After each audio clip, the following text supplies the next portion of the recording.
It's been different. I think just having good perspective is the best way to approach it. Like, yeah, you can be frustrated and whatnot, but The drama surrounding the WNBA this season has turned into something no one expected. What was supposed to be a breakthrough year, a season defined by growth, excitement, and momentum, has instead spiraled into a nightmare of empty seats, plummeting ratings, and the kind of chaos that leaves fans questioning whether the league can survive another year like this. For months, the narrative surrounding women's basketball was fueled by a single star, Caitlin Clark. Her rise brought unprecedented attention. Her games drew millions, and for the first time in years, casual sports fans tuned into the WNBA, curious to see what the hype was about. But the moment she went down with injury, everything crumbled. Television viewership plummeted more than 50%. Attendance dropped like a stone. Games that once attracted over 1 million viewers suddenly struggled to pull in a fraction of that number. The truth was brutal and undeniable. Life without Caitlin Clark exposed just how fragile the league's momentum really was.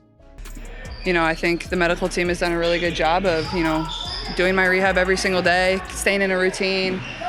Fans tuned in for Clark, they stayed for Clark, and without her, the WNBA quickly reverted to what it had been for years, a league begging for relevance while its own leadership sabotaged it from within. Watching the WNBA without Clark was like trying to watch Netflix without Wi-Fi, a frustrating exercise in patience with little reward.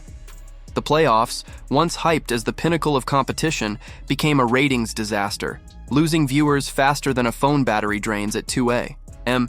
The one matchup that could consistently carry the league vanished, and with it, so did the casual fans who had been on the verge of buying in.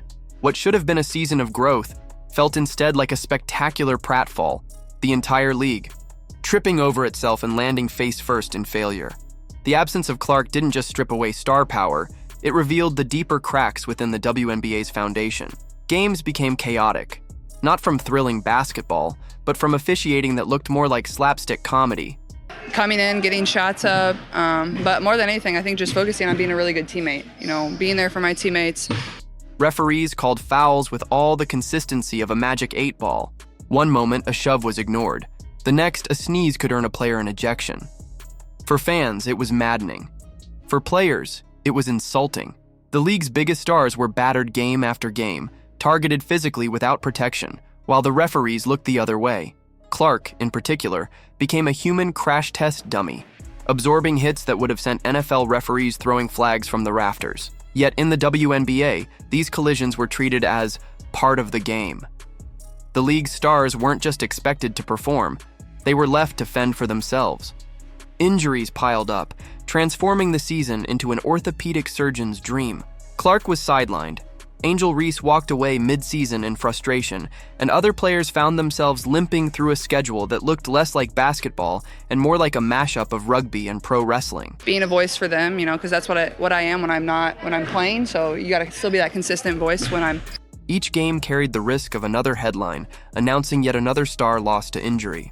Fans were left wondering, how could a league desperate for attention treat its most valuable players like disposable parts? The commissioner, Kathy Engelbert, acted as if nothing was wrong, offering interviews filled with empty optimism. She spoke of growth, momentum, and a bright future, while the product on the floor deteriorated before everyone's eyes.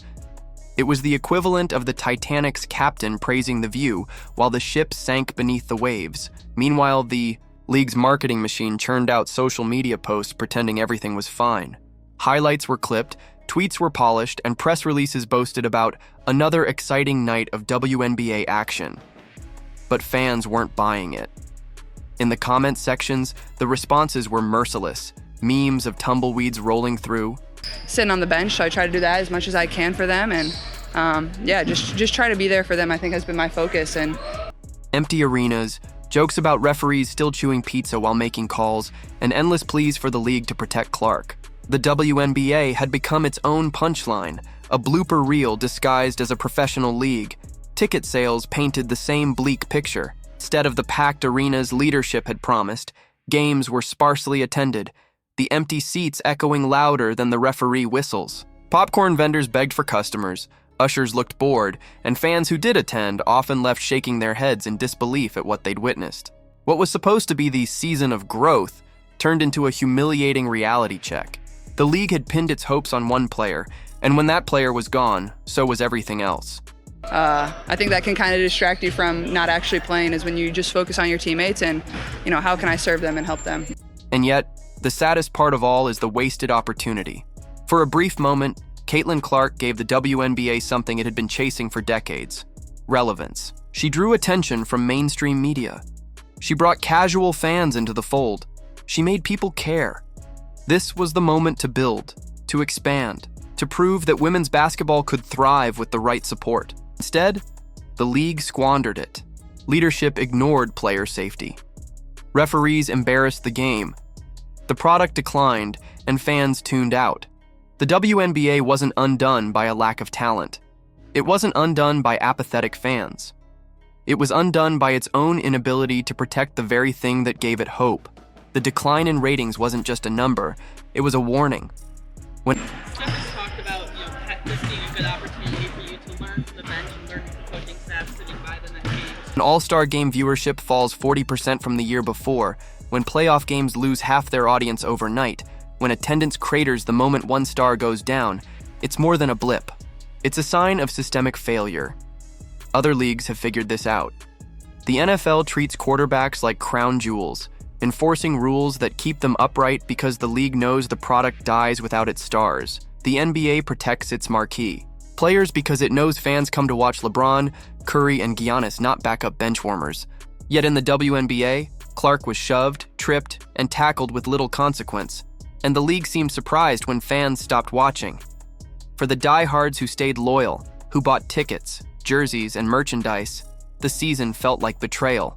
They had invested time and money, only to be rewarded with chaos and disappointment. Supporting the WNBA became less like being part of a movement and more like being trapped in a toxic relationship, one where promises were made. Excitement. What have you learned from that? Yeah, I think it's a unique perspective, when you're out there playing and Dangled, but the reality was neglect, dysfunction, and failure. As this disastrous season limps to its end, one truth is unavoidable. The WNBA has failed itself. It had the chance to ride a wave of momentum, to cement its place in the sports landscape, but instead it stumbled, faltered, and exposed just how fragile its foundation really is. Fans are left asking hard questions. Can the league survive if it remains so dependent on one player? Can it grow if leadership continues to ignore glaring problems? Can it ever thrive if officiating remains a circus and player safety an afterthought? The commissioner may continue to insist the league is growing, but the fans know better. Growth isn't empty arenas. Growth isn't 40% declines in all-star ratings. Growth isn't stars sidelined by injuries that could have been prevented. Growth isn't fans abandoning broadcasts in droves. What this season has been is not growth. It's collapse, slow and painful, one twisted ankle at a time.